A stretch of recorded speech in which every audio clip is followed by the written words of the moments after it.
la yusminu wa akhraja al-mar'a. Hawezi kumruzuku maskini akawa tajiri.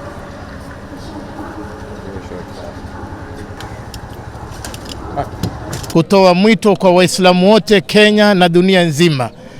Utukufu wa siku ya leo, kama vile Imam au Khatibu alivyozungumza, inatufundisha namna gani binadamu kuweza kuzingatia uhai wa mwenzake na kutomdhuru mwenzake yoyote, na kuhakikisha ya kwamba kila Muislamu analinda damu ya mwanadamu yoyote katika dunia hii, kutokubali kumwaga damu ya mtu yoyote.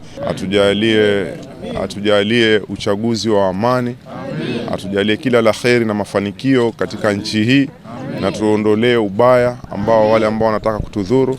Alhamdulillah, twashukuru kwa rehema zake Mwenyezi Mungu. Wakati kama huu tumefanya mipango kuenda kutembelea wale ambao hawajiwezi, kuwapatia chakula ili waweze pia wao kufurahia siku kama hii ya leo ambao ni siku ya Idul Adha.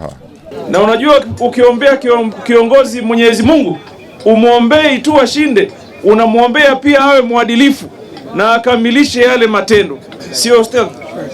So mtuombee tuwe waadilifu, na yule tunayemtaka ambaye ni Raila pia awe mwadilifu na atumikie Wakenya kwa njia ambayo inastahili, sivyo?